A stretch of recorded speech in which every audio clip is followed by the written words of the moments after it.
for the Pledge of Allegiance. Pledge allegiance to the flag of the United States of America and to the republic for which it stands, one nation, under God, indivisible, with liberty and justice for all.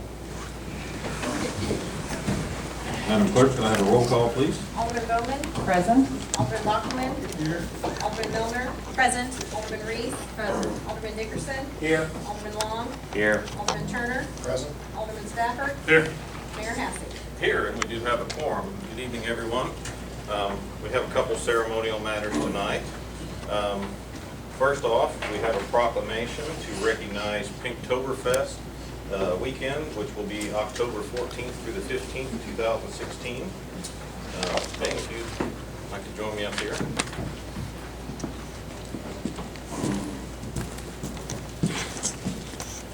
All right, I'll go ahead and read this.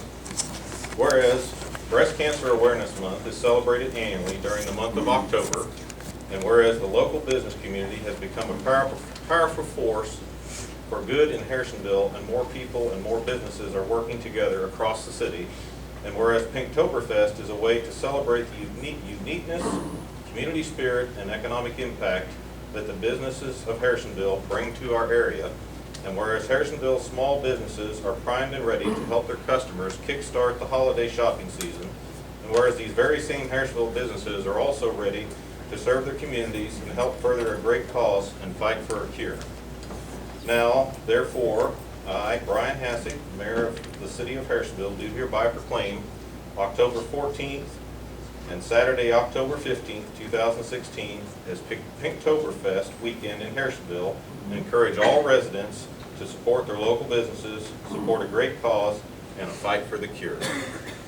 And I can't think of a better thing to celebrate than fighting breast cancer. So, Bing, I want to thank you for bringing this to our attention. Present that.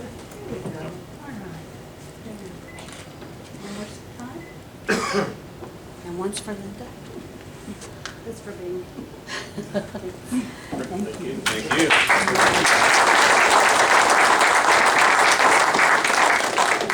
All right, and tonight we also have an award.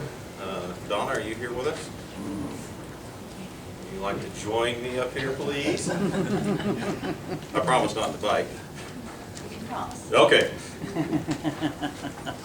Donna Crow has been with us for 25 years. That is a long tenure anymore in any job, and we have been privileged to have her for those 25 years. I don't know how much longer we're going to have you. I hope for a few more years, but a few more days. Oh! See, I tried to bait her and she wouldn't take it.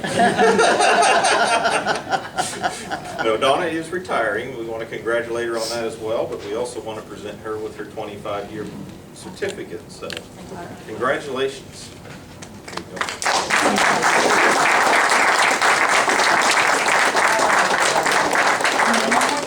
Nice smile. Thank you very much. All right, and enjoy your retirement.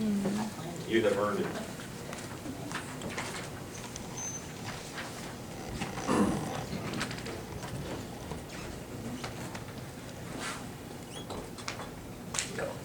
All right, before I open public participation tonight, I want to go over a few items. I wanted to remind everyone in the audience that these are meetings of the Board of Aldermen. These are not public meetings. They are open to the public. We do provide a public participation session that you can get up and you can address the board about city matters. But I want to remind everyone that there are not to be interruptions during these meetings. This would include cheering. I mean, clapping is appropriate when somebody's receiving an award or we have a ceremonial matter, but these are meetings for this board, and we can't have the constant shouting out under the breath comments. Those are not going to fly, okay? If those come up, I will ask people to leave. So I just want to let everybody know that these meetings need to be kept in order. Like I said, we provide the public participation, and that's your time to get up and speak. As far as the board goes, I have made it clear before and asked for you to be recognized by the chair. When you do get recognized and you need to address the chair. If you have a question, if staff is giving a staff report, or you have a question for one of your fellow aldermen, you need to state that that's what you want, and then you can address them, but you need to stick to the topic that we are discussing. We don't need to get off topic. If you are discussing a particular ordinance, you need to stick to that ordinance.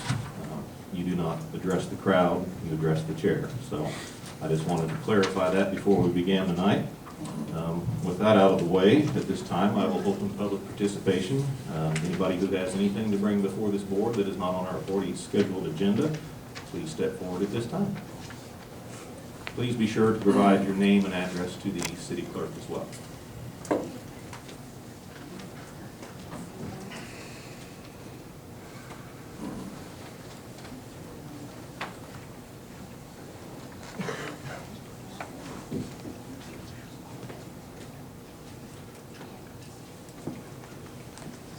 Good evening. Good evening.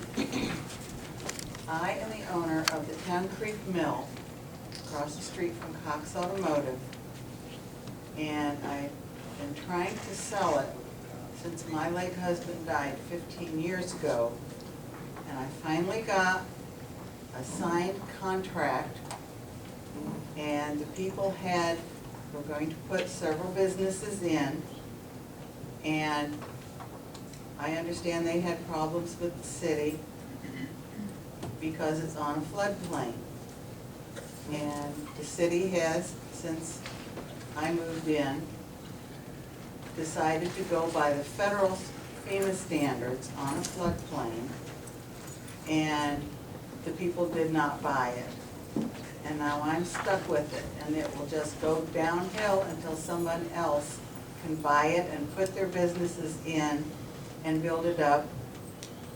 This nation employs more people with small businesses than with the big businesses. And if this city were more small business friendly, we would employ more local people and bring more outsiders in to spend their money here. Thank you. Thank you.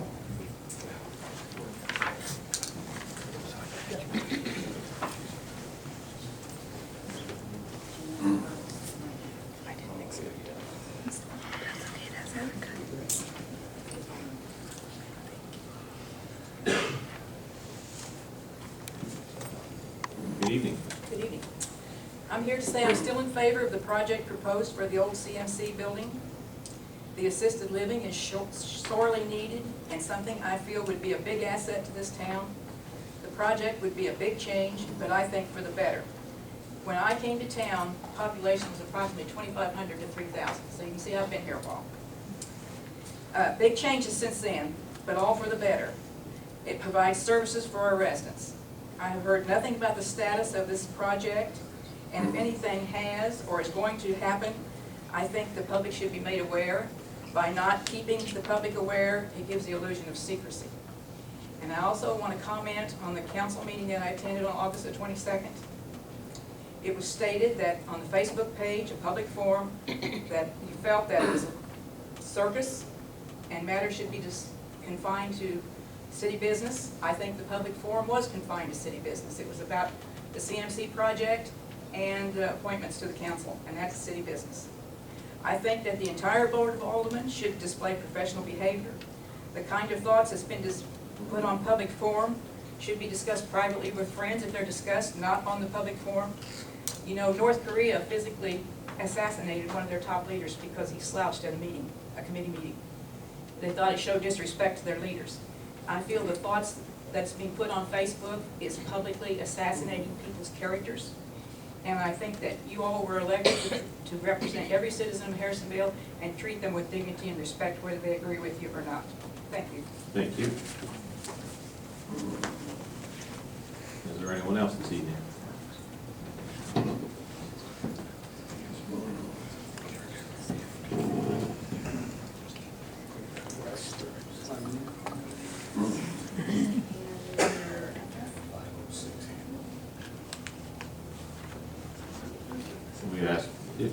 We ask that you please state your name, just your name to the board so we know who is addressing us. My name is Lester Unruh. My address is 506 Hamlet Drive. Mr. Mayor, members of the Board of Aldermen, I find it remarkable that some of you bring up charges of violating sunshine laws. It takes one to know one. I remember very well a town hall meeting attended by 5 aldermen discussing issues concerning the city where no minutes were kept, attendance records were concealed, and requests for votes were denied. It is amazing that every issue that the mayor proposes that does not first come from certain aldermen is attacked for one reason or another. There's a perpetual attitude on the part of some to oppose the mayor on every issue. Even when it's clear that his actions are in the best interest of the city, he is attacked because some seem blinded by selfish interests. Not long ago, some of you were complaining that you couldn't get things done for the city. Now that things are being done for the city and its issues, some are complaining and backbiting because it's not your agenda. It is as though you are afraid you won't get credit for it. If it's good for the city, there's enough credit to go around. What is good for the city trumps your ego. The attitude of some is to try to enhance their image by stepping on those who are working to accomplish good. If you're not happy with the progress that's being made for the city, regardless of who's accomplishing it, you need to reevaluate your qualifications for being an alderman. Sadly, some of you refuse to accept positive change. You would rather criticize, denigrate, and complain. Frankly, some of your charges and complaints are just plain petty.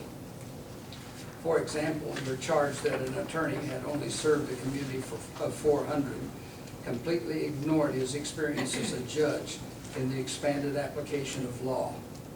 But that didn't fit your agenda. It's time to work together and submerge your egos in the interest of Harrisonville. The people have elected this mayor. It is not your right, nor should it be your purpose, to undermine his honest effort for the city. Have you forgotten that you were supposed to represent and serve the citizens of Harrisonville? Apparently, you have determined that you know what's best for the city and have collaborated to force that agenda. I have reason to doubt that you have made no serious polling of the people of your wards to determine the direction people want to go, whether they're willing to pay for it, or for that matter, what they're willing to be responsible for. You were elected to serve the people, not us serve you. We really don't appreciate being treated as bondservants to serve your wishes and ambition. Granted, the city has needs, but the citizens of this city deserve your first consideration. You have been generous with our money. Some of us think you should be more concerned about the burden you're putting on the backs of people with fixed incomes. Oh, and by the way, some of you didn't like committees. I'm amazed that you're complaining about not being on them. And just like you told the mayor, you can't have it both ways. Well, you can't have it both ways. Thank you. Is there anyone else who'd like to speak this evening?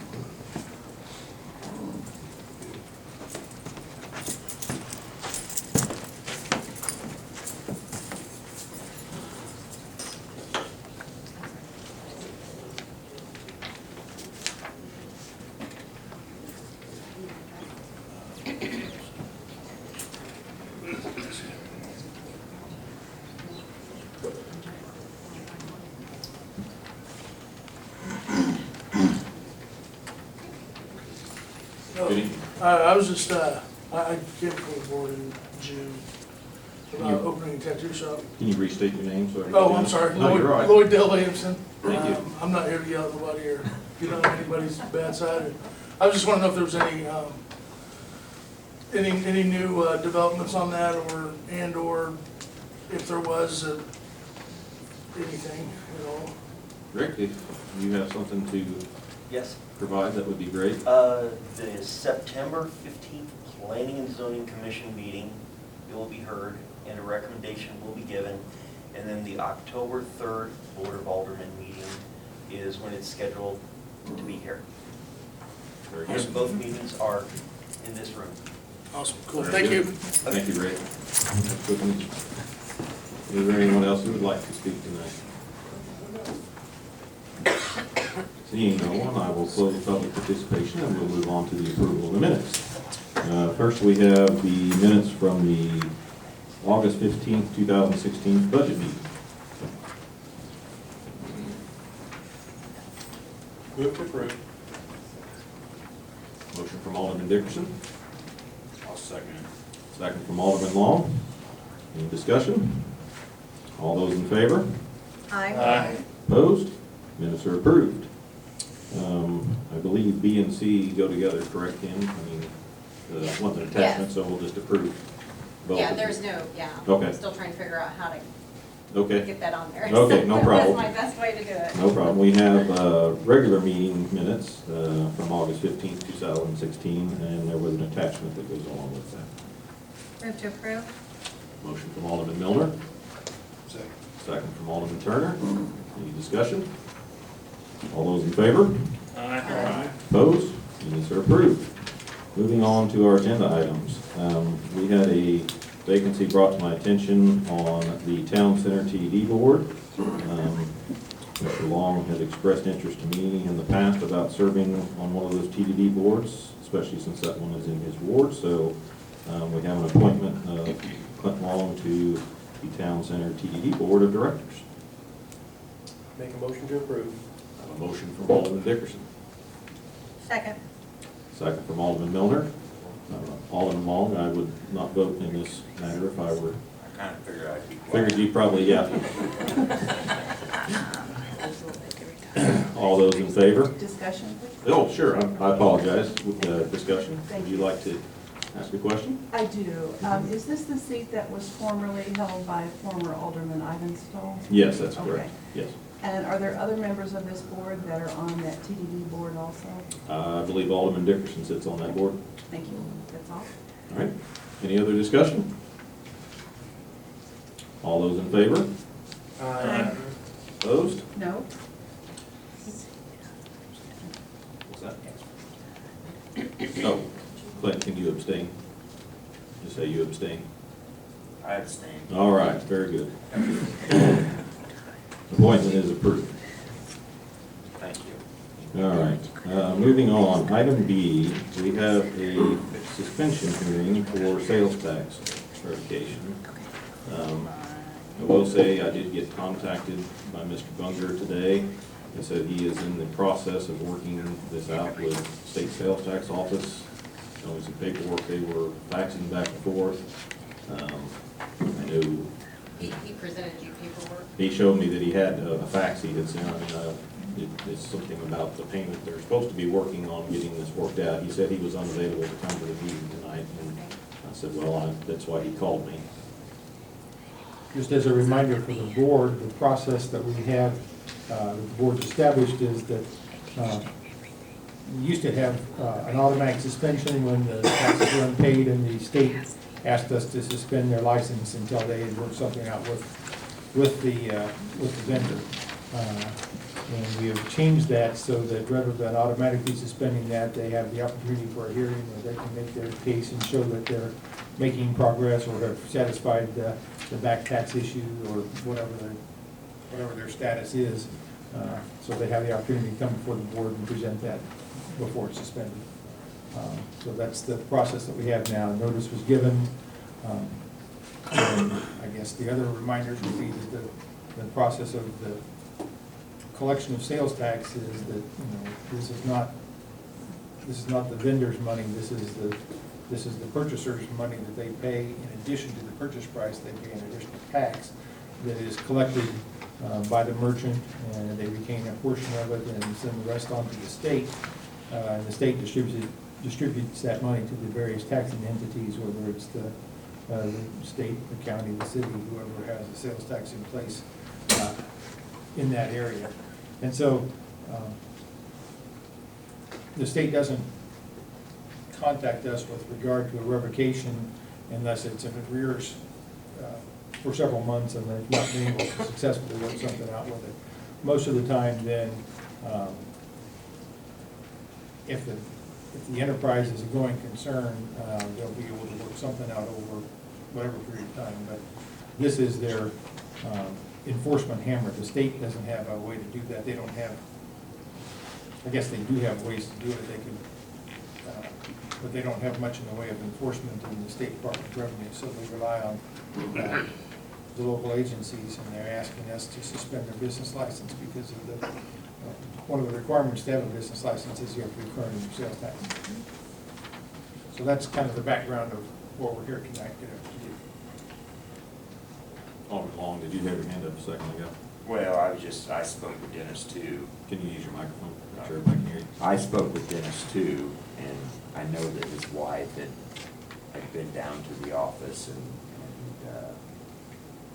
they'd been trying to get all this taken care of, and I know from previous experience, that the amount of sales tax that they send in compared to what I do is not a whole lot. I mean, I have obviously sell a lot of tires, so it's easy for it to get crossed up and it's set on a desk and not get, I mean, I had a lien put on me for something for a year ago that I had no idea that I had a late penalty on because it's set on a desk for 15 days. So they don't, like the lady that we talked to originally, she had told me that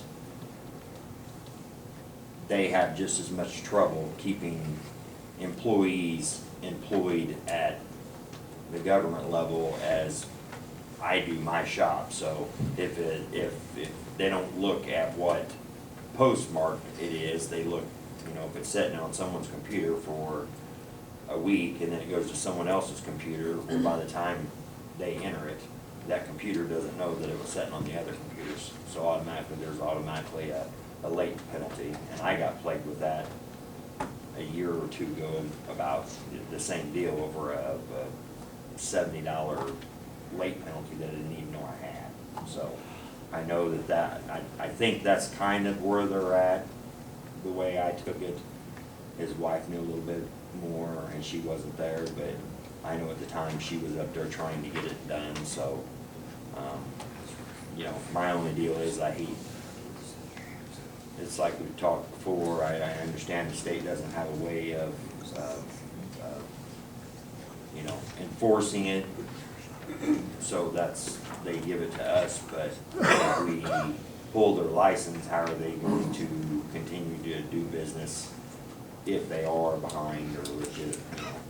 We ran into this once before, I think, and gave the people a couple of weeks or 30 days, and they got it justified and taken care of.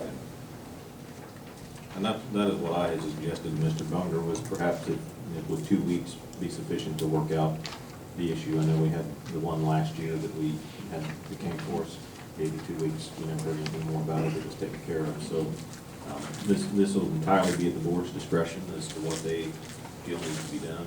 I don't remember last time, Mr. Bowen, when we decided to give it 2 weeks, if we voted on that, or just.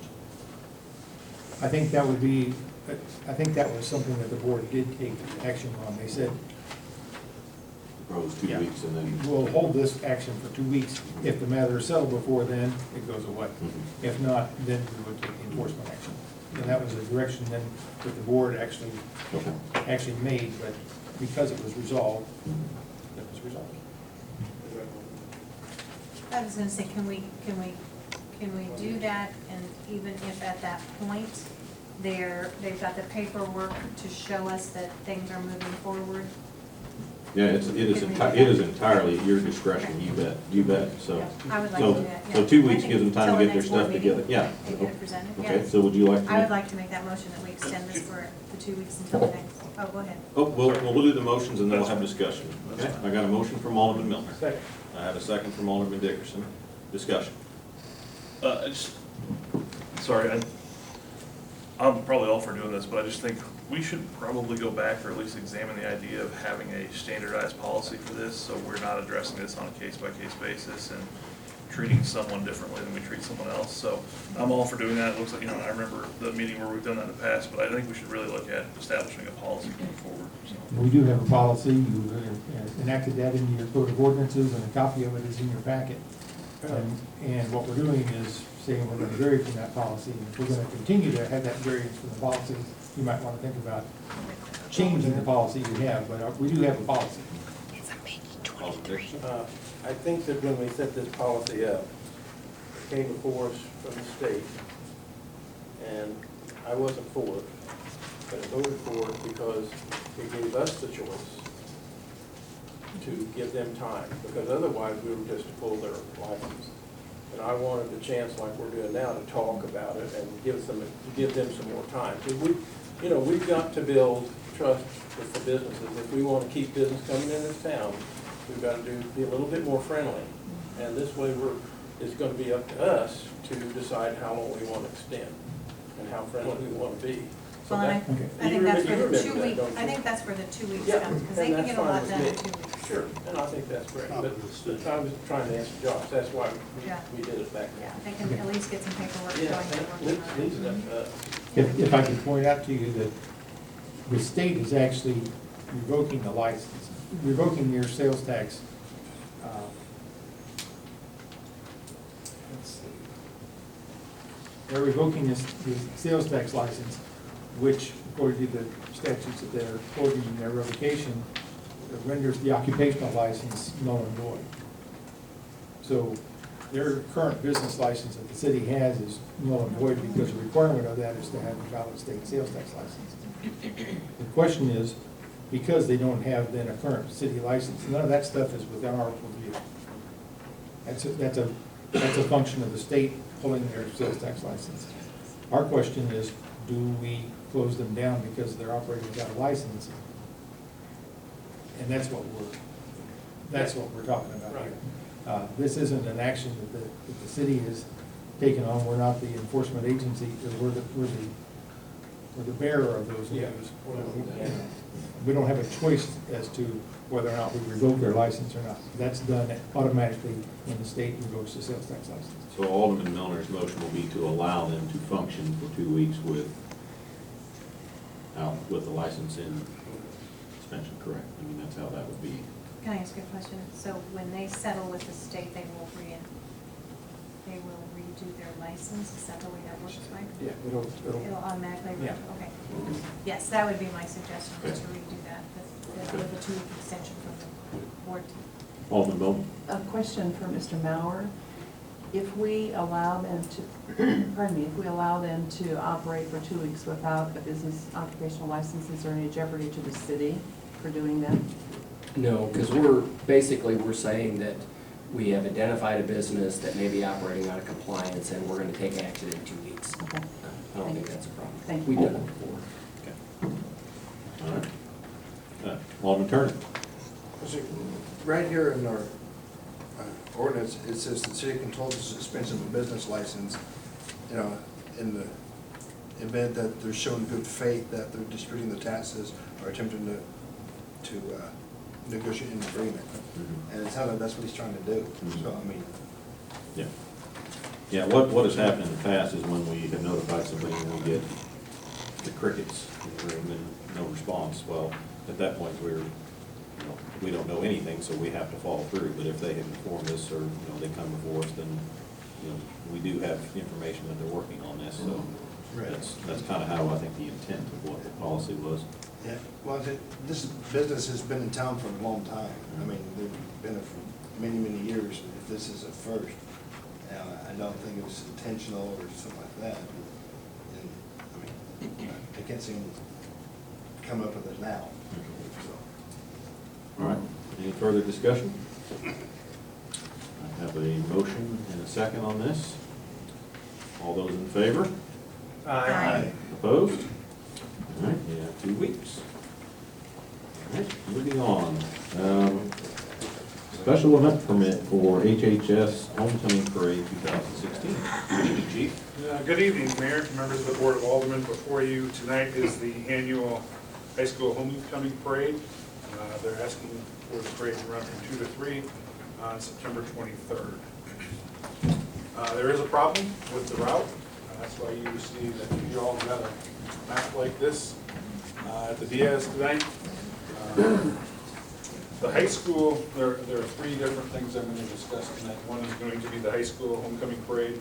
One will be the Burnt District 5K, and then we're also gonna have to go back and revisit the Burnt District Festival Parade. Due to the construction on Mechanic Street, it just becomes a natural detour. You get to the Mechanic Street at King Street, the only place you can go is turn left. You take that over to Pearl Street, you're still trying to continue in that direction, so you go right on Pearl Street. The only place you can go from there is when you get up to Price Street, is to the left, because you can't go across to go down Stella, you can't go down Price to the right. So you're going up and past the high school. It's just a natural detour. So I think we need to take that into consideration when we approve these event permits and go back and look at the Burnt District Festival. The high school, I met with them last Thursday with their committee, and they have decided and have received approval from Mr. Deal to stage their parade in the park. They're gonna come up Bradley Street, up and across the north side of the square, down Independence for Run Block, over to Chestnut by the police department, and then head back towards the park. I do not see this as a problem, so they've tweaked their route. That would be the blue route, which is shown on the map on page 1, and I think it is the third page back, or, yes, third page back for I've met with high school, have no problems, they're good with the, we actually came up with the route while we were working there. They have been much better in years past. We had problems with the parade rules, they've been much better. We are recommending approval with the adjusted route. Any questions? Any questions for Chief tonight? So it looks like a much safer route than using Pearl Street right now. Yes. So I take it we're not getting as much traffic past King on Pearl as we were now with the. No, people have realized it's open, I guess. Right. Okay. That is true. But we won't be using Pearl Street this route. There's Yes, we will be using. Yeah. I was gonna say a little bit, but it's past King, that's why I was thinking if it's past King and people know that that's open, then. It's been considerably less coming that way. Okay. All right. I'd make a motion to use this route for the high school parade. Second. I have a motion from Alderman Milner and a second from Alderman Bowman. Any further discussion? All those in favor? Aye. Opposed? All right, that's approved. Special event permit for the Burnt District Festival 5K. First of all, I want to tell you that I was in error when I wrote this memo, because I read it and I had it starting at 8 a.m. on September 30th, thinking it was Saturday morning. That is not true. It is actually 8 p.m. on Friday evening. And the route that they are proposing is starting on the northeast corner of the square right here at Pearl and Lexington, run down Lexington Street, through Camp Reeder, through the park, coming out, then following the trail behind the houses off of Parkridge, and then they'll end up behind the Cash Career Center. After they come out of Cash Career Center, they would like to come down Price Street to Pearl Street and then back to the square. I think by that point, the majority of the runners are probably going to be spread out enough where I don't feel it is too big a concern, but it is going to be nighttime as well, but it's a glow run, so I think they will have some markings on where hopefully they'll be seen. I don't think it's going to be a huge problem, but I guess I'll see what your guys' opinion is. I wonder if there's a way they could have a sign or something, maybe right at Pearl Street says, you know, watch for runners or something. Somebody could make a poster board sign just to, I don't know if it would help or not. Not asking us to do it, but whoever's doing the 5K, Yeah, maybe it they might could. not be a bad idea to have one like in front of the high school too. Just kind of alert people that evening that there'll be to watch for runners. I mean, I agree, I think they'll be spread out pretty good, but at least people will be going, oh, okay, that you see a bright sign, you'll read what it says and realize kind of like the watch for motorcycle signs that you see. Trying to think, I have some reflective signs too, but I know it's not watch for runners, but I could put some caution red or something. Yeah, something that just gets people's attention to pay, I mean, you know, Friday evening, end of the week, you know, or kind of winding down, maybe just, oh, what's that? And it Right. alerts them, so. I mean, and I would assume there'll be a steady stream of runners for a little while, and then people will realize, oh, there's somebody running, so. Hopefully. Maybe we could even get the high school to put it on their electric sign for that evening. Just kind of as a I have a lot of control, but I don't have that much control. We can ask. Any other concerns? I would like, I don't know if you want to approve this one first, but I would like to go back and discuss the Burnt District Parade, which is the next day. Yeah, let's do that now while we're at it. Because that is staging in the high school, coming down Price Street, and then over across the square on Pearl Street. That, I think, would be shutting down all of Price Street, and I think that's going to be a problem with the detour there. Is there a possibility of using Pine or Walnut to Bradley? Well, you're still using Price Street, because that's, we Oh, tweaked this. using Price Street at all, yeah, I guess you're right, yeah. We tweaked this about 2 weeks ago, using Walnut to Bradley, but I don't know that we're gonna be able to use Price Street at all. Yeah, that would still be pretty busy. I haven't spoken to the chamber about this. I think O.B. Carl is the actual applicant, and he's not here tonight. Clint, Mr. Miller, you do the parade, so. I'm actually in charge of the parade. You I bet. thought the initial was just from the high school to Elm, which I realized calls price for a short distance, but I thought we were gonna go down Elm Street to Bradley and go over to Pearl. Is No, it the different ori- now? The original that was submitted was Price Street to Pearl. And then a Right. couple of weeks ago, Right. we had the concern and we brought it to Walnut over to Bradley. Okay, We've I never- thought it was Elm Street. Yeah, we've never used Elm Street, so.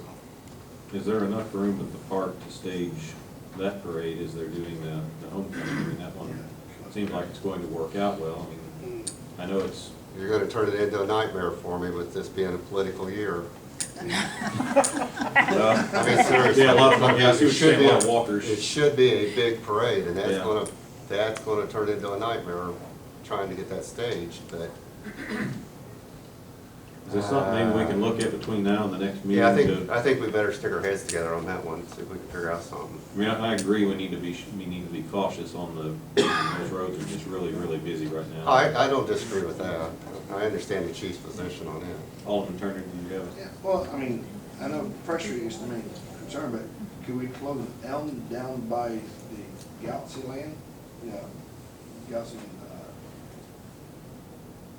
business area, and then have the mechanic detour go down Bird to 2 and then back up? No, because they can't get to Bird, because Stella was closed. That's why we were gonna use the Walnut. Yeah. They can't get through Stella, that intersection is closed, and I checked, it's supposed to be closed through the mid-October. There's not nearly enough room. You're talking cars Not with a coming political year. east on the mechanic, Right. that's what I'm going west. The other part of that equation too is the returning from the parade, some of those people do use Elm Street to get back to high school. So that is a problem for Elm Street as well. So can we just go ahead and suspend this decision until you all get back Yeah, together? We've already approved that one. I just think we need to tweak it. I think if we can come up with something for the next meeting, and then we can, I mean. In the meantime, Chief and I will talk Yeah. about it. Yeah, 'cause See I if we think- can get something figured out. What if we detour down Eastwood to south? We can't, that is a state highway, and we can't detour off a state highway. I know, Right. I know. Okay, well, we'll see what we come up with for the next meeting, get something worked out. I'll get with you So do we need to go soon. ahead We'll get that straightened out. If we can approve the 5K, this one was already approved, we would be basically amending, approving a new parade route is what we would be doing at that time, which, that works. So, all right, we have so we need approval of the 5K and the new route. I would make a motion to approve the 5K. I have a motion from Alderman Milner, and a second from Alderman Dickerson. Any discussion? All those in favor? Opposed? Then it's approved. At this time, I will open the public hearing for the tax levy for the fiscal year 2017. Anyone who would like to speak on this matter, this is your opportunity to approach the mic.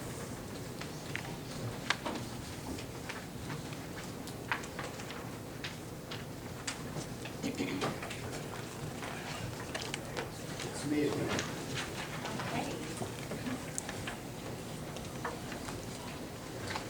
Mr. Mayor, Board of Aldermen. The city has raised the tax levy every year for the last 14 years, except for the current year, and that would have been raised if it had not been for the veto by the mayor.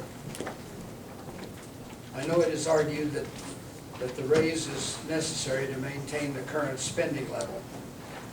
It is also argued that the cost to households is slight for now. While this information is true, it reveals a lot about the aldermen that vote for it.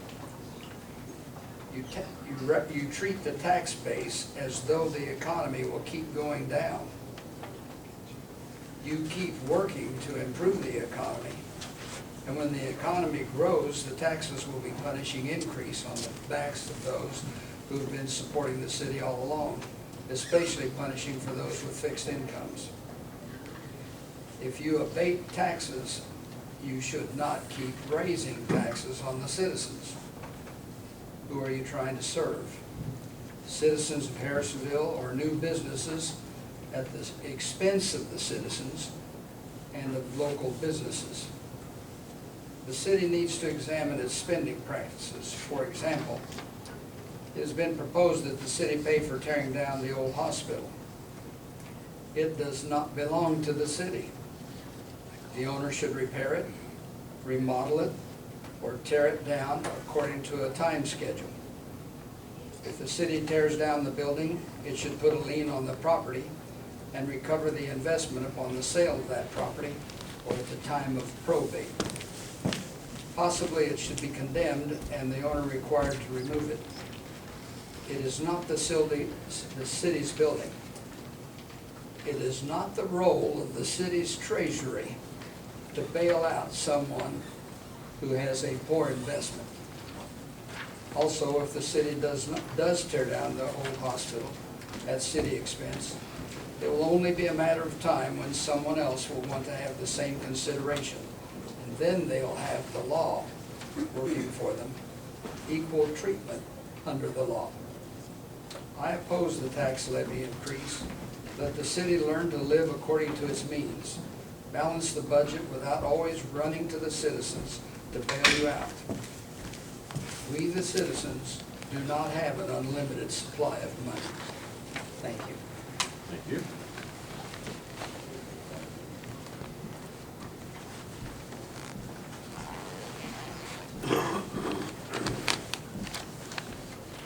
Lawrence Colbert, Manaway, East Pearl. Good evening. I have a question. I have been reading the Cass County Democrat for quite a while. And when was this meeting publicized in the paper?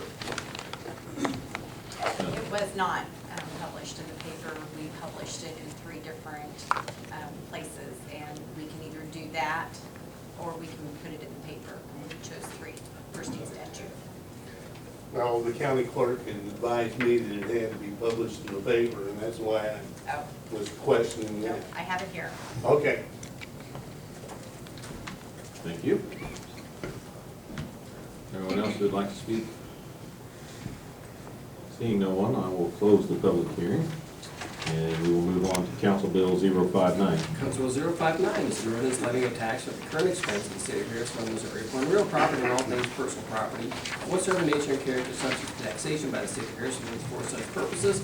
Also levying a special tax upon the aforementioned properties for public parks for a total tax levy of .7060. First hearing, Council Bill 059. All right, this is a first reading. Is there any discussion of this item? Alderman Dickerson.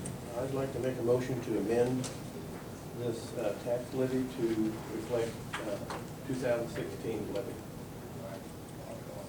So you want to... Not to raise it. You want it to be left where it is? Right.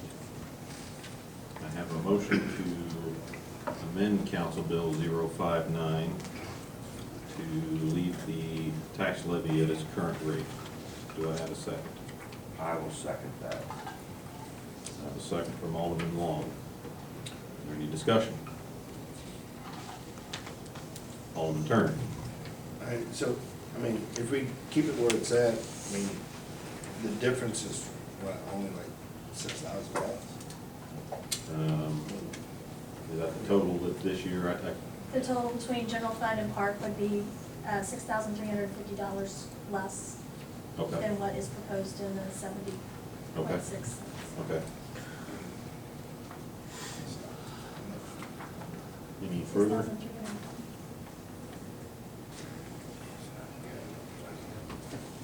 Marcel, I'm sorry, just so the motion is clear, instead of .7060, what would be that number? 0.6955. Thank you.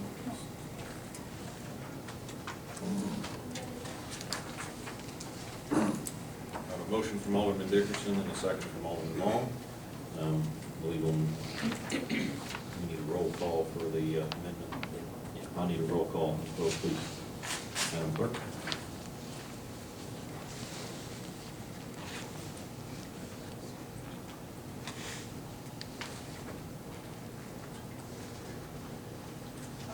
Alderman Turner. So, Nope. what are we voting on? Are we This voting is on the- David's amendment? This is the amendment. This would be a vote to, for an Just amendment. making sure. Right. Alderman Turner. Yes. Alderman Reese. No. Alderman Long. Yes. Alderman Dickerson. Yes. Alderman Bachman. Yes. Alderman Bowman. No. Alderman Milner. No. Alderman Stafford. Yes. All right, so we have Council Bill 059, has been amended. We need a motion to suspend the ruling of Council Bill 059 with the second reading Make that motion. as amended. Make that motion. Suspend the rule. Motion from Alderman Dickerson. I have a second from Alderman Turner. Any discussion? Roll call, please. Or excuse me, yeah, roll call, yes, and then we'll have second reading. I apologize. Okay. Alderman Dickerson. Aye. Alderman Stafford. Aye. Alderman Long. Aye. Alderman Milner. We're voting to, This is to suspend the ruling to move it to a second reading. You have to have a second reading for the ordinance. I mean, yeah. yeah, that's correct. Aye. Alderman Bachman. Aye. Alderman Bowman. Aye. Alderman Reese. Aye. Alderman Turner. Aye. All right. Second reading, please. Council Bill 059 is an ordinance levying a tax at the current expense of the city of Harrisonville, Missouri upon real property and all tangible personal property of whatsoever nature and character subject to taxation by the city of Harrisonville for such purposes. Also levying a special tax upon the aforementioned properties for public parks for a total tax levy of .6955. Second reading Council Bill 059 as amended. Alderman Stafford. Aye. Alderman Long. Aye. Alderman Turner. Aye. Alderman Bowman. Aye. Alderman Milner. Aye. Alderman Dickerson. Aye. Alderman Reese. Aye. Alderman Bachman. Aye. All right, and Council Bill 059 becomes ordinance 03376. At this time, we will open the public hearing for rezoning application of Richard T. Hawkins for the property located at 901 South Oakland from R1 to C2. Anyone who'd like to speak on that tonight, this is your opportunity.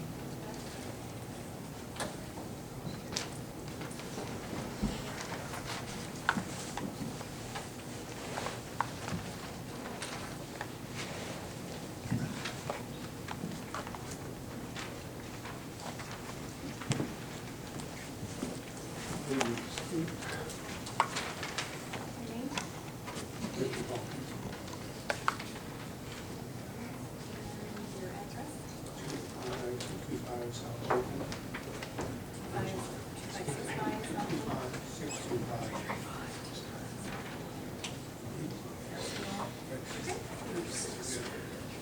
My name is Richard Hawkins.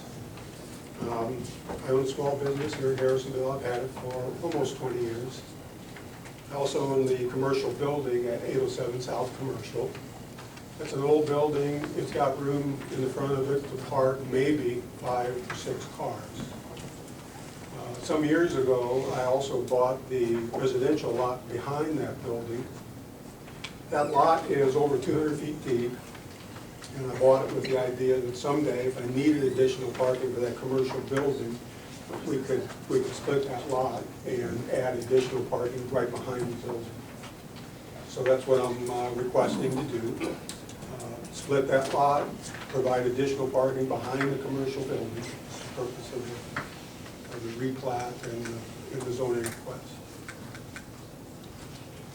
Any questions about the application? Thank you very much. You're welcome. Is there anyone else who'd like to speak?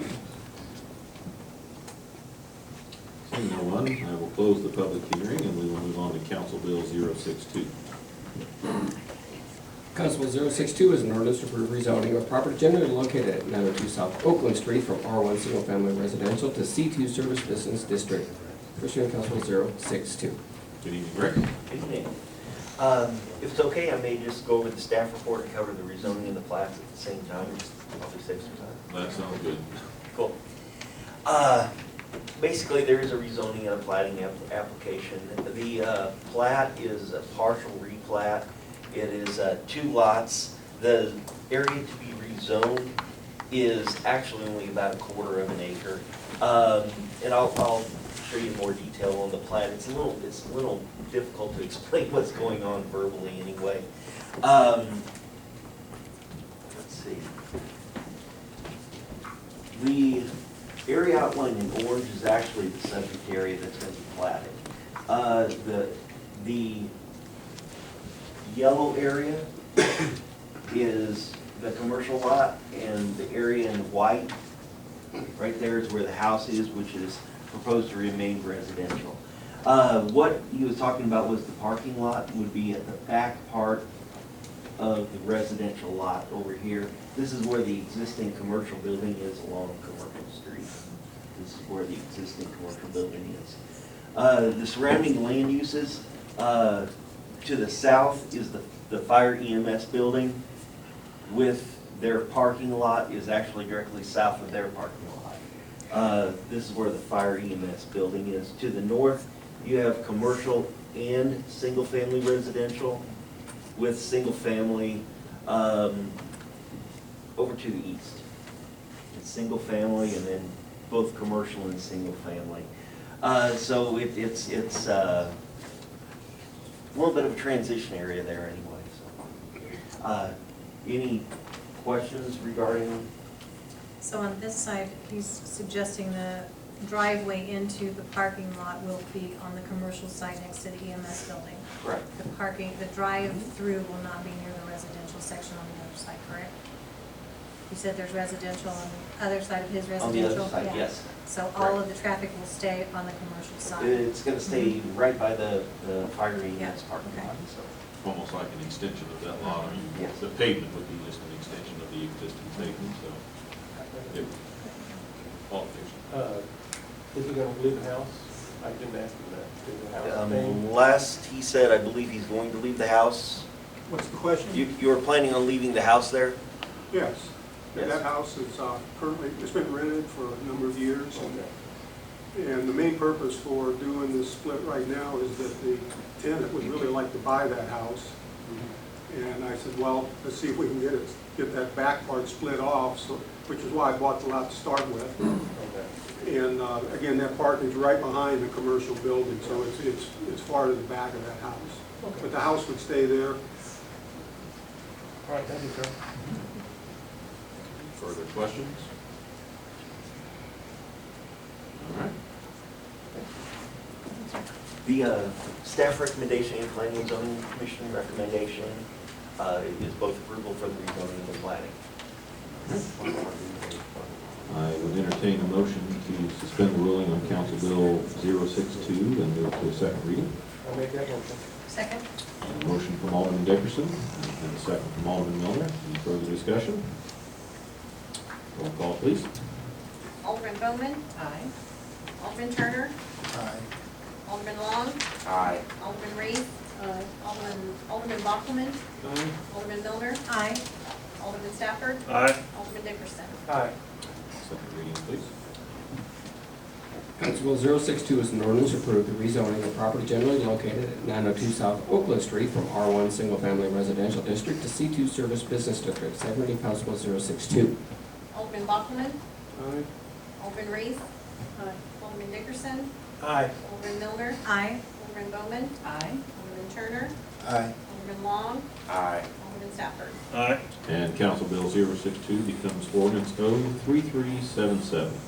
Council Bill 063. Council Bill 063 is a resolution of the Board of Aldermen, the City of Harrisville, approving the Hawkins Addition preliminary plat proposed subdivision of land in the City of Harrisville, Cass County, Missouri. Motion. Make a motion to do that. Second. A motion from Alderman Milner, and a second, excuse me, Alderman Dickerson, and a second from Alderman Turner. You two usually make the motions. Motion from Alderman Dickerson and a second from Alderman Turner. Is there any further discussion? All those in favor? Aye. Opposed? And Council Bill 063 becomes Resolution R033. Council Bill 064. Council Bill 064 is an ordinance to accept the final plat of Hawkins Addition being a replat of part of Lot 1, Davis Addition, and an additional tract of the City of Harrisville, Cass County, Missouri. First reading, Council Bill 064. And I would entertain a motion to suspend the ruling again. I make a motion to suspend the ruling. Second. I have a motion from Alderman Dickerson and a second from Alderman Long. Any further discussion? Roll call, please. Alderman Reese. Alderman Dickerson. Aye. Alderman Stafford. Aye. Alderman Long. Aye. Alderman Buckman. Aye. Alderman Milner. Aye. Alderman Turner. Aye. Alderman Bowman. Aye. Second reading, please. Council Bill 064 is an ordinance to accept the final plat of Hawkins Addition being a replat of part of Lot 1, Davis Addition, and an additional tract of the City of Harrisville, Cass County, Missouri. Second reading, Council Bill 064. Alderman Stafford. Aye. Alderman Long. Aye. Alderman Turner. Aye. Alderman Bowman. Aye. Alderman Milner. Aye. Alderman Dickerson. Aye. Alderman Reese. Alderman Buckman. Aye. And Council Bill 064 becomes ordinance 03378. Council Bill 065. Council Bill 065 is a resolution authorizing the city administrator to enter into a new agreement, Avalon Electric Line Builders Incorporated, to make repairs and upgrades to the traffic signal light located at Commercial and Locust Streets in the amount not to exceed $15,600. Good evening, Rodney. Good evening. I brought this to you because it's the signal light out of Commercial and Locust. We've had, it failed twice now, one last Friday and sometime last June. We had someone come and look at it and said they replaced a unit on it.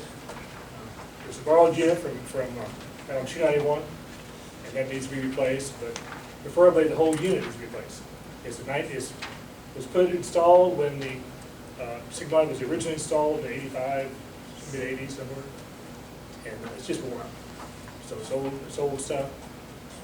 I would recommend that we replace the whole unit. Looking inside the cabinet, I'm not a computer person, but that there's something okay on the outside, but inside a computer, maybe your old computer, I don't know. So, looking at the bids that I have, where I got those bids, I got them from a 2016 MoDOT bidder list, and I took those bids. I tried to get a hold of people. I did find a MoDOT document that had these three and one other, and Capital Electric was the second lowest bidder. The lowest bidder is no longer servicing signal lights, and that was Leah and Sons, I believe. So this is who we normally have work on our signal. And I would ask that you to pass this, but if you have any questions, you'd have to ask. Answer them. Questions tonight? I see, this replacement, is that still gonna be the pads and The concrete will stay, the wiring will stay, the lights will stay. The lights need to be replaced, but it's just too costly at this point. It's still functioning. What I'm asking for replacement is the box and all electronics inside that box. The ground loops was replaced on Commercial with the overlay. We will need to do one loop on Locust Street. Last Friday found out that one loop is not working on Locust Street. It's still functioning, but it's only because it's on time. So, but that'll be a separate thing. This is only for the cabinet and electronics inside the cabinet. Any further questions? Thank you, Rodney. Thank you. All right, I had no further questions. I'd entertain a motion to approve. Motion from Alderman Turner. Second. Second from Alderman Dickerson. Any further discussion? All those in favor? Aye. Opposed? Council Bill 065 becomes Resolution R034. Council Bill 066. Council Bill 066 is an ordinance amending Chapter 700 of the Code of Ordinances of the City of Harrisonville, Missouri by adding Section 700.385 billing adjustments. First reading Council Bill 066. Marcella, would you like to give us what the rundown on this again? Good evening, Mayor and Board. The Finance Committee met in discussion on this process. We have a couple of customers, runs on both sides of the coin, if I could. We've got a customer that we've discovered was not being billed properly, and so we're asking that customer to come up with charges. And then on the flip side, we've got a customer that's been overbilled, and so the city has credits back. So we went through and there's not a specific policy for billing errors, which that's the way I look at this. It's not a malfunction meter.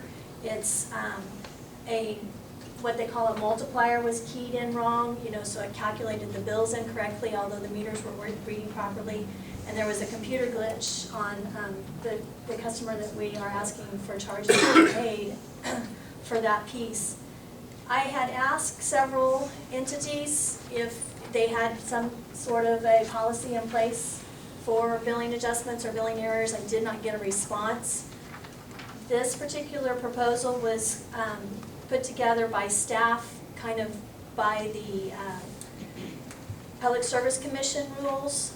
The Public Service Commission, which operates or oversees all of your private entities like Kansas City Power and Light, they have a billing adjustment clause in their codes that gives them a lot further leniency, and it shows one is treated one way and the other one is treated a different way. So we thought it would be fair if we were going to give credits back to give them for the same month. If we were going to charge additional charges, we would ask for that same period of time. The Finance Committee really didn't have a major recommendation. They thought maybe that it needed to be amended a little bit, but they wanted to bring it forward for all of your all's input to see if we could come to a consensus on the timeline for the charges and or the credits and how exactly you would like for those to be defined. Yes.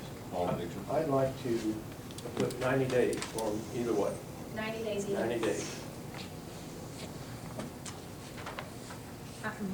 Is it a substantial amount of money? And is it residential or commercial? You said that probably. It's commercial on both sides. One's a private business and the other one is the county. So we owe, Hibbett Sports was billed incorrectly for electric, and so they've overpaid us, so we owe them money back. And then the Justice Center was not billed completely for water and sewer. So we're also talking about sewer funds, so it's not even gonna hit the same enterprise fund. Can I say Alderman something? Bachman had his hand up. You should have a comment. The public service recommendations, what were they? You said they were different. Yes. In the event of an overcharge, an adjustment shall be made in the entirety for a period of 60 months or 5 years. In a undercharge, it would go back for 12 months. But we're not regulated by. We're not regulated by Public Service Commission. That's very clear. And when I talked to Mr. Maurer about that, he reminded me that we are not, because Mr. Thomas and I had talked about that also.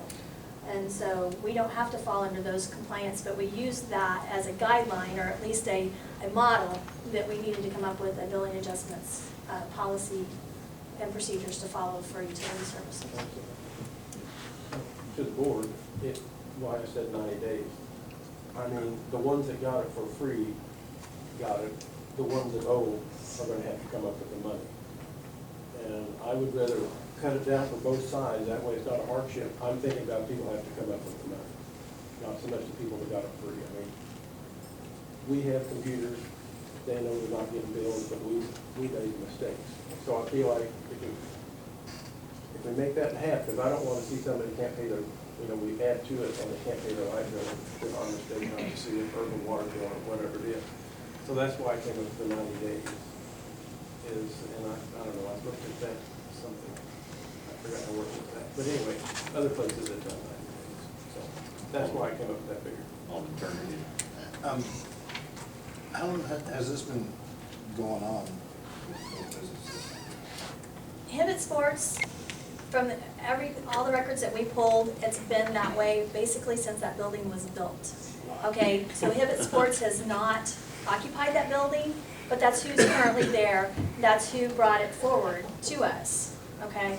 And so theirs goes back from the day to the day basically that they moved into that space. And then the Justice Center, there was a meter change out process, and we have talked to Encode, our billing services software, to try to figure out why that meter, those readings were going into the system and appeared to be calculating and everything that we had as far as our reports and what have you. And it was just happened to be a review of actual charges on a statement in another situation that we even caught the fact that the county had not been billed more than the minimum charges for their water and sewer out at the Justice Center. Now, the discussion on if somebody was undercharged and they owed money back was, here we have the equal times, but it was, if there's an overcharge, if we've overcharged, then we credit their bill immediately and take care of that. If there's an undercharge and they owe money, there was discussion on allowing time, so they don't have to come up with money instantaneously or in that same month. And so that was another thing that was discussed, is how much time would be allowed to have a payback. So that's something else to consider. And we included that as part of the recommended ordinance as well. In all three instances, overcharge, undercharge, and payback period, we'd recommended 6 months, and of course, those are subject to the board's, if you wanted to change any or all of those things. But our strongest recommendation is that both over and under be treated equally.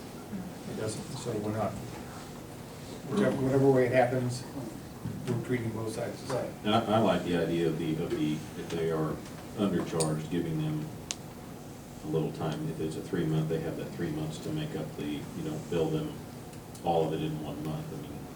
I think that's, again, that's addressing Alderman Dickerson's concern is in getting hit with 2 months at once while you present them with 3 months of undercharge. They may not have that immediately, so. They can pay that too. They can pay that back fast. Because it's sports, probably never going to pay all of them. Well, they're actually owed money back. They're the ones owed money back. It's the Justice Center. Is there, just out of curiosity, or I don't even know if you can share this, what, or maybe it hasn't been a long enough period of time on how much were they getting overcharged? Because I'm looking at it as a business owner myself. If I was getting overcharged since I've been in business for 10 years now, if I've been getting overcharged for that long, I would be a little irritated if I only got 3 months back. Depending on how much it is, if we're talking, $25 a month, that's one thing, but if we're talking, It's significant charges. When we totaled it up, it shows $30,470 that they have paid the city over what they should have been. Over the complete time, not Over the the 6 complete months. time, Not what the right. 6 months would be. This is just That's the- from April of 2013. From when Hibbett Sports went in. so then if we just give them 3 months, how Then they would only get about $2,000. But if you had to come up with that, No, I understand that, but I'm looking at it as a business owner. That's it. I don't know. that's my whole problem. Hibbett was, overcharged, so we owe them. Right. Right, that's what I'm Counting. saying, that's what I'm saying, Yeah. me as a business owner, if I would have been, Oh, if- instead of 6 months. if I would have been overcharged, you know, for that long a period of time, and, you know, like she said, it's $30,000. I mean, that's, I'm worried about the people that would owe us $30,000. That's where well, I am too. That's where I'm at with it. But because Your it- recommendation is 3 months, and Yeah. the ordinance is for 6 months. Yeah. And they You could, don't want to give them, you don't want the extra month. Alderman Bowman. Marcel, could you explain to the board the difference between the 3 months and 6 month option, much like you did at that finance committee meeting, so that the board would understand what the difference is between the 6 month versus the 3 month? As far as Because dollars, you came to us, it was your recommendation that we do 6 months. that we do 6 months. Right, And, could you and explain that? that was kind of, I was looking at it from a fiscal standpoint. I mean, we run on a calendar year, and actually, my first proposal was that we just go back to the first of the fiscal year. And then, as we were talking about it amongst management staff, it was discussed that, well, it would be better to go back a full 6 months, because if you find it the first couple of months of the year, then you're only gonna go back 2 months, and that didn't seem very fair. So that's the reason why we come up with the 6 month window, is it's half of our fiscal year, and we felt like that was fair over and above what we would give them if there was a meter error. You know, if we find that there's an error in the meter, then we go back, is it 60 days, I think you get credit, or you're charged one, you know, for the meter error based on the meter policy that's already established. The problem is, if we have a meter error, we don't actually know what the consumption was. And here we have a calculation error, but we have accurate meter readings, so we know what it should have been, either way. And so that's the difference in you know, if a meter stops functioning for, you know, age or some sort of malfunction, and, you know, it's gone 2 months and it hasn't registered anything, and there's no way to reconstruct that, we can only guess as to what that usage would have been. And my thought was, This is a we don't different know who- situation. we don't have any more. Yeah, this is a different situation than that. This is where we're able to determine what the actual usage should have been and what the difference in their bill should have been. And so what we're trying to do is say, all right, now, let's talk with the board, let's figure out what policy is gonna guide us in how we're gonna approach these things, not just right now in front of us, but what's gonna guide us in the future. And, you know, there's not very many that we're talking about, and hopefully there won't be more either, but if there are, well, we'll have a stand. and this is the first reading, we don't have to, this one we don't have to move forward if we wanna, I mean, we're pondering ideas, if we wanna come back at the next meeting and, you know, we've got the information Marcel's given us, and we can open it back up for the second reading and see what's out there. I mean, it's your discretion what you wanna do. Alderman? Just as a statement, I personally, I'm not really comfortable going forward with the second reading tonight. I mean, there's a lot to digest there.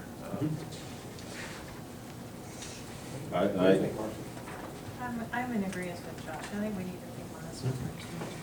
Okay. Like a little information. What kind of information would you like, or do you just wanna think about it more? I just kind of want to think about this Okay. a little bit more. Is there any way to get any idea? I mean, I don't know what the process is for checking the rest of these to see what other ones we've got, but to get I guess, a list of overs and unders either way. Well, that's part of our process. For instance, that's how we came up with the one in the county, and is in our own checking on that. The Hibbett Sports one, because that building has been consistently measuring that way,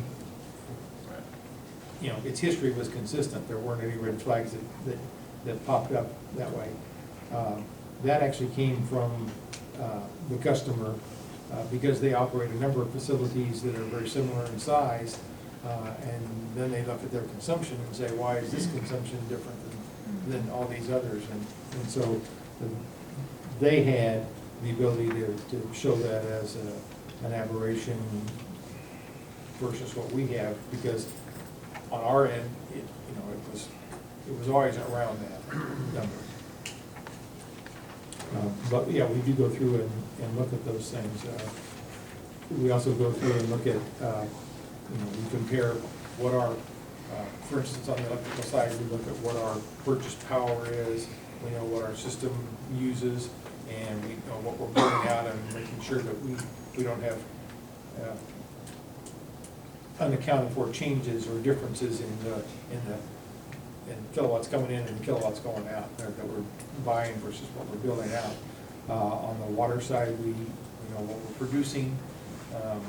We have, there are some system losses, and you're looking at the difference between water production and water sales that we have, metered sales, and so that helps you catch large things. Very small differences are going to be very difficult to catch. We also, of course, get feedback from users when they think there is an issue, and we look into every one of those. Alderman Bowman. I'm with Josh. I think that it would be good for us if we could do some type of spot checking perhaps of accounts, just to make sure that they're accurate. I think that, I realize it's a software glitch and it's a compatibility glitch and it's not any fault of our staff, but still, when you have sizable errors like this, I think the people want to know that billing is correct. And I think the people want us to respond to something like this. Is there a way that you can do, random spot checks or something so that there's some reassurance of our other customers that their billings are accurate? And actually, we have implemented that. Good. So staff does review a detailed billing register a little more closely, because I think if maybe that would have been done, we would have caught at least the Justice Center quicker, because it would have been a red flag that there was a minimum charge. So we are reviewing those billing reports before bills are sent out to make sure that those are not. And even meter staff has been put kind of on point, if I can use that word, to review those and think about, as the system reads them, because those are automatic reads. So we're trying to also put in a little bit closer margins, so that it would kick out an error, maybe right at the reading in the truck, instead of waiting until it comes back into the office, and then maybe a day or two or more goes by before we have a chance to go check it. So we have started to do that. All right, well, we will hold off on the second reading of Council Bill 066 till the next meeting, and we can have a further discussion then and come up with a policy that we want to vote in. So, thank you. Thank you. That brings us to our Alderman and committee reports. Alderman Bowman. Thank you, Mr. Mayor. I want to do two things. I have two comments, actually. One, I've always said that I will stand behind and explain every no vote that I make. And I want to just explain to my fellow Alderman Long that I voted against the appointment to the TDD board simply because I felt like it should be an equitable appointment. I know that Alderman Stafford and I have expressed interest in the past to the mayor about serving on a TDD or a CID board. And I don't know, Alderman Stafford, were you asked if you had any interest in serving on this board? No. I was not either. So I just felt like, two aldermen from the same ward, it would be good to have representation from other wards. So that was why I voted against it. The other thing that I want to talk about is, I think most of you saw this great article that Max did on Juanita and Jim Morgan. This is a local couple who live here in Harrisonville who got involved in the outreach to the Baton Rouge and Louisiana area for the flood relief. They contacted several businesses in the area. R.L. Hanna Trucking provided the truck. Church and Dwight provided 45,000 pounds of laundry detergent. Bella Flora provided the trailer for that truck. And Family Center provided cleaning supplies, and Penske provided a van. These were all local Harrisonville businesses that partnered with Mr. and Mrs. Morgan to haul supplies down to Louisiana for people that were in dire need due to the flood. And Mrs. Morgan provided some photos. I'm gonna leave them up here, if you'd like to look at them. There's just pictures of the truck and the people working. And I just was impressed that local people in our own city of Harrisonville would reach outside of themselves to people in the state of Louisiana who are in dire straits. So I just want to commend Harrisonville for what they did. Thank you.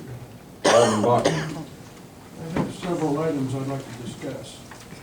I would like to ask you if I could work with Mr. Fairfield on several items. The enhanced enterprise zone, it seems like the requirements for that have changed. And I'd like to look into that and see where we're at on that. It just seems like it's not current. I'd also like to ask Matt Turner to assist me with the research on that. The next item, I'd also like to research, we loaned money to the 291 TUD out of our reserve funds. And then when the sewer digester problem came about, we didn't have enough funds, or they would have been depleted to the point where it would have been too low in that fund. So we tried to get a loan from Commerce Bank, which failed. Now I'm told that we're getting money from bonds or refund of money from different expenses that we had on our water system. I would like to have that explained a little better. It seems like if we're doing various projects and there's overages, that we ought to establish some sort of protocol where we are notified of those overages. Mr. Maurer, wrong name, sorry, there's too many M words. I can't find his name. Mr. Moody would occasionally say that we found money. I don't think there should be any money that's lost that we can find. And I'd like to establish a protocol that we can keep track of those overages on various projects. The next items, there's several that I'd like to establish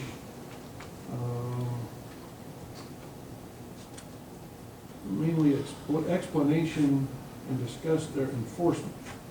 One is all of us signed a code of excellence. I don't think that we're all following that. I would also like to research and explain the Sunshine Law. There has been leaks from executive session that I would like to look into. I would also like to explain the operation of our city government and the roles of the mayor, the alderman, the staff, etc. I'd also like to look into forums and phone chains. The last item that I'd like to discuss or research, we recently had an accident on Elm Street. And it's possible, and I don't know how much I should discuss, but it's possible that a legally parked vehicle contributed in this. And I would like to somehow get it on a forum to discuss no parking on Elm and possibly a stop sign at, I think it's Halsey Street. If it's okay with you, I would like to discuss these items with Mr. Fairfield. And then share them with the board. See no issue with asking the questions. I mean, if there, as it relates to legal and, or asking staff for, like say, like with the bond money, further clarification, I see no issue with those things. Right, the last item is I did see the accident on Elm Street. Mhm. And I'm always amazed that everybody seems to drop everything to help someone in need. And our emergency services are excellent. And it's also amazing that the amount of people that were there working together with seemingly no instruction from one person. They all seemed to know exactly what to do, even though it was kind of a madhouse, actually. And it's kind of interesting to sit back and watch a diverse group of people working together with no instruction. And, it's just, I don't know. Too bad it didn't turn out better for the turnip kid. Thanks. All right. Alderman Reeves. I think I'm going to have to pass tonight. All right. Alderman Milner. I think I'll take Judy's lead and pass on that one. Long. Only thing I'd like to discuss is, or not discuss, but thank Mr. Deal if he's out here. I had a gentleman that's been going on for quite, I think, 2 or 3 months from Burris Ridge out there at that subdivision about some right-of-way issues and whatnot, and I got the mayor's permission to talk to Mr. Deal, and the gentleman called me and told me that you guys had got the signs down and getting everything taken care of, and I appreciate it, and I just think, you know, things like that shouldn't ever be taken that long. I mean, that's not my ward. I don't mind. I'll do, if anyone comes to my shop and asks or whatever, I'll do anything I can. And that being said, that brings up to another situation with the Burkhardt that I've talked to Mr. DeLuca about several times. There was an 18-wheeler, there was a school bus parked, letting a child off. This was on the county side of Burkhardt. And the 18-wheeler, there's a house there, there's a blue house that sits there that has a driveway that just kind of curves around. The school bus was letting off a child. The 18-wheeler did not stop. He went and run right through the lady's driveway and past that school bus. And we talked about putting up a sign or something at that T. We're going to have to do something pretty quick, or we're going to have another tragedy, because if an 18-wheeler is stupid enough to pass a school bus, something bad's going to happen. So stuff like that I just think needs to be, I mean, I think the committees will help speed things up, but then again, like I said, you know, we don't need, you know, that was a bad deal with the high school, and I don't want to see something like that happen, even if it's in the county or our city. Something needs to be done there at that three-way there, so, and that's all I got other than that. Alderman Turner. A couple things. One, just like Alderman Bachman, I'd like to bring up the intersection there at Elm Hall. See if we can't come up with some way to try to make it a little safer and get traffic slowed down, because not just the high school kids, but a lot of other cars as they drive up and down Elm, it's almost like a drag strip. So I would like to have that on a committee or something. And then also on the other part, I had a couple ladies call and complain and stuff. I had issues with some tree stuff with the tarps. I sent them to Mr. Deal, and he talked to them, he spoke to them, got everything taken care of. I would say congrats and thanks for doing a good job. They're happy, and so I'm glad you could help them. Alderman Stafford. One of the things, pretty bad loss we've had in the, not here in Harrisonville, but really just be thinking of and offer your support to them. For those of you who don't know, Carswell's Country Meats, which is actually a Garden City business, had a fire and has had a pretty big issue. And for those of you that know Chris, who runs all the day-to-day there for his family, I would be willing to bet that you cannot find a civic group, charity, or organization that operates in Harrisonville who has not gotten some sort of donation from them. So if you could just offer them their support, they're gonna need to get it back up and going. Trying to keep up in good spirits, but you know, it's a pretty bad situation for them down there.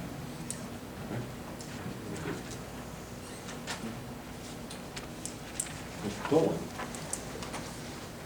A couple of items. At the beginning of the meeting, we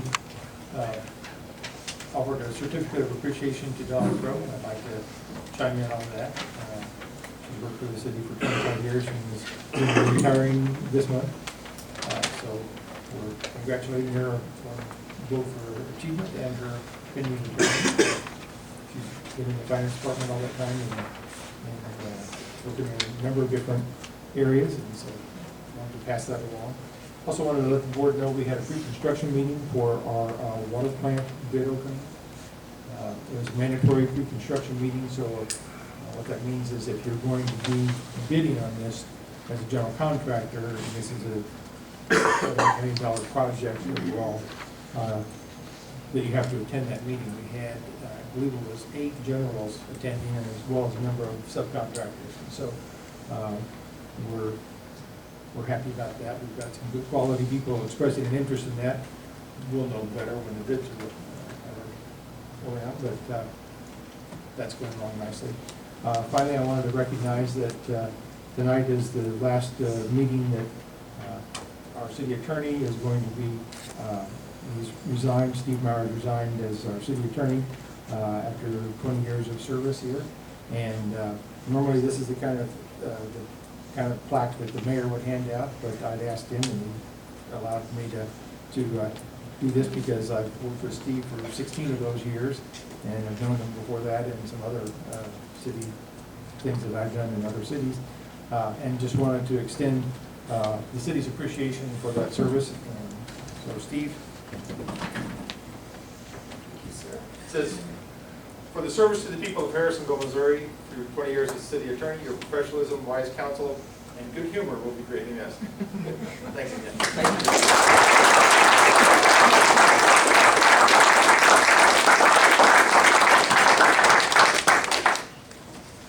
All right. I wanted to thank the emergency service workers who responded to that tragic accident.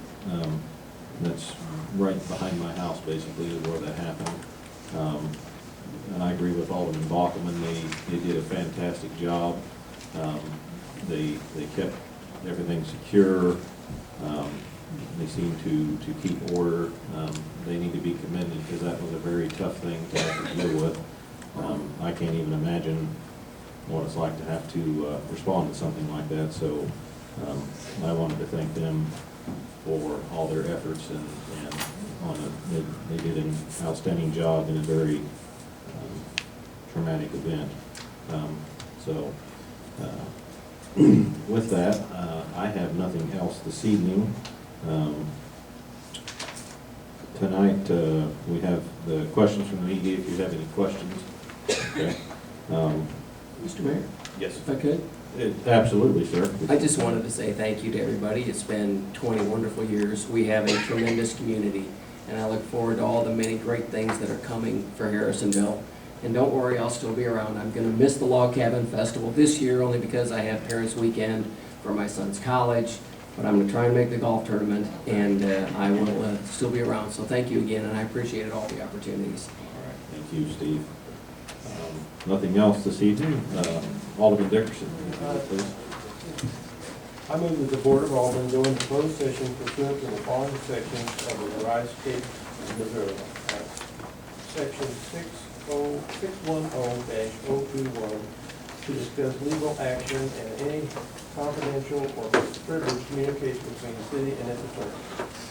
Need a second, please? Second. Second from Alderman Turner. Roll call. That's all right. All right. Roll call. Okay. Alderman Bowman. Aye. Alderman Bachman. Aye. Alderman Reese. Aye. Alderman Milner. Aye. Alderman Dickerson. Aye. Alderman Long. Aye. Alderman Turner. Aye. Alderman Stafford. Aye. And we are adjourned to executive. Thank you.